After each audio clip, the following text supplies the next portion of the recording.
This I request, I invite Honorable Director Sir, IIIT Nagpur, Dr. O.G. Kakre for presidential address.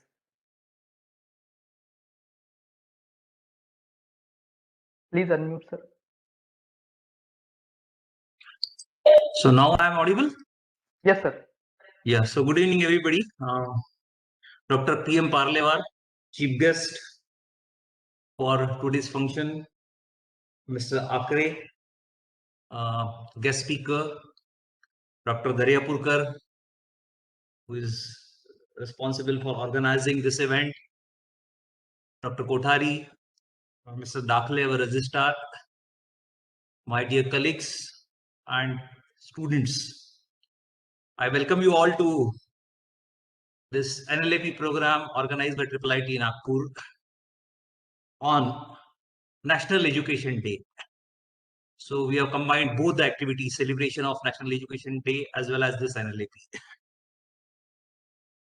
So all of you are aware of the fact that since 2008, we started celebrating 11th November as National Education Day to commemorate the birth anniversary of Maulana Abdul Kalam. He was the first education minister of independent India since 1947 to 1958. He served as education minister. And he contributed in laying the foundation and shaping the future of the education system of this country. So to remember the contribution, we started celebrating this day as a National Education Day. But the purpose of celebrating 11th November as a National Education Day is not only remembering the contribution of our first education minister in shaping the education system of the India, but to introspect also. Because the celebration provides an opportunity to evaluate the present performance of our education system and decide an action plan for improvement. That is the main purpose of celebrating National Education Day. So if we evaluate the performance, or to be more specific, the present performance of our education system, we find that our education system is facing certain problems. And that is the reason why on many fronts, we are criticized that our education system is not at par with rest of the education systems in the world. So if we evaluate our education system, we find that it can be divided into the school education system and higher education system. The problems faced by our school education system are basically that of quality, because there was a quantitative expansion of the primary education or school education system in our country. There is no doubt about that. Because if you look at the gross enrollment ratio, you will find that the gross enrollment ratio is roughly 90% plus for elementary and upper primary, whereas for higher secondary and secondary it is in the range of 50 to 70%. So to a large extent, the problem of access to the primary education has been taken care of. So quantitative expansion was there, but we still lack in qualitative development. We have the problems of infrastructure, we have the problems of manpower, there are single school teachers. Another problem that we face is contextual problem. We teach many things out of context. And it is a fact of matter that contextual learning helps in improving our critical thinking ability. And therefore, things are required to be placed in right context. So these are the problems with the school education system, I will say. Coming to higher education system, because we are a part of the higher education system, the problems that our system is facing is Number one, the flexibility. The system that we have is not flexible at all. It's a rigid and fixed type of system. A 4-year degree program, you have to complete within a stipulated duration. But if you take into account the societal needs, there are many students from underprivileged sections having financial issues. There are other problems. So our system does not provide any flexibility for completing their education. If somebody wants to take a drop for 1 or 2 years because of some constraint and again come back, this type of provisions are not there in our system. So lack of flexibility is one of the problems that our higher education system is facing.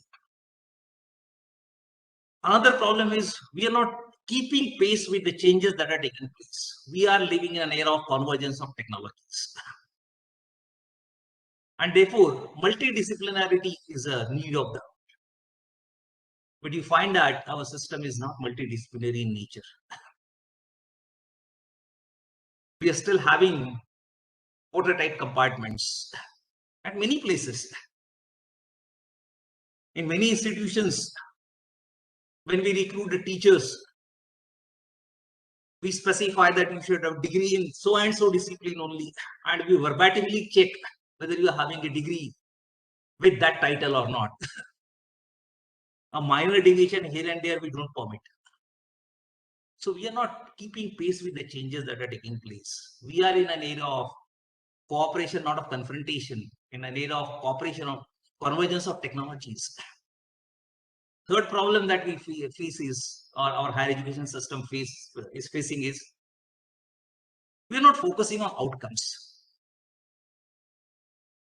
We are more bothered about providing good inputs, but we are not bothered about the outcomes. And outcomes refers to basically the knowledge and the skills that the students will be in a position to demonstrate to the professional world. So these are some of the problems that our higher education system is facing. Of course, some of the problems we started facing recently, because all of you knows that the whole world is going through a crisis from almost last 2 years because of this COVID-19 pandemic. And this has brought some new problems to surface because all the schools and colleges were shut. We started doing teaching in an online mode, a virtual mode. So we started facing many problems. We have problems of digital divide. Last mile connectivity is an issue, so we need to focus on that also, because this COVID-19 pandemic has set some new normals. It's like blended learning is going to be a new normal. Of course, virtual or online mode is not a replacement for face-to-face, but blended mode is going to be there. So these are some of the problems that our higher education system is facing. If we evaluate the performance of our education system, now, so we need to address them.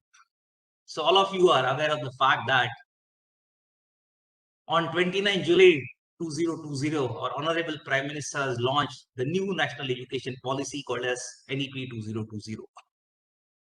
And the provisions of NEP 2020 mainly focuses on addressing the problems that our education system is facing. It talks about flexibility. It talks about multi-entry, multi-exit schemes. It talks about multidisciplinarity. It talks about contextual learning. It talks about basically addressing the problem of digital divide. And government has already prepared formed a committee to prepare an action plan for implementing the provisions of this. And therefore, being a part of the higher education system, our responsibility is to implement the action plan for to implement action plan in a true spirit, so that the problems that we are facing will get addressed, and we will be in a position to make the Indian education system globally competitive. It will be at par with the best of the systems in the world. Now, coming to this NLAP, it's a National Level Awareness Program. I will call it as a mass outreach program. It's basically to engage the youth in entrepreneurship. And this is in line with realization of the vision of our Honorable Prime Minister, Atmanirbhar Bharat. Because this pandemic has taught us a lot many things. We've seen that how when we are dependent on others, we suffer. So self-reliance is very much required. And a matter of the fact is that the MSME contributes roughly, if I'm not wrong, 30% to the GDP of this country, and therefore it's a very, very important sector of the economy. And therefore, this is a very important program that MSME has launched to basically create awareness amongst the youth and especially the students from colleges and higher education system to promote entrepreneurship. So through this program, they will be creating awareness amongst the students of the colleges about what are the schemes the Government of India has launched through MSME, so that the students will get encouraged and they will become job provider rather than job seekers. So let me thank Dr. Daryapurkar for organizing this event. He is looking after the Institute Innovation Council. So under the activities which are required to be carried out under Institute Innovation Council, he has organized this activity. And let me thank Mr. Parlewar, Director MSME, for delivering a talk which will help our students to come to know about, which will help our students in getting an idea about what schemes are there. And definitely it will create an impact. So I wish all my students a happy National Education Day. And this is a day not only to be celebrated like any other event, but it is a day on which we need to introspect and prepare an action plan to take corrective action. Thank you very much. Thank you, sir, for the information and encouraging the students. So we have a lot of in the session. So before going to that stage, I request all the dignitaries, faculty, and students to switch on their camera for the photo, and then we will continue the session. Dr. Nikhil, please take the screenshot. I request all the faculty, staff members, and students to switch on the camera for the photo.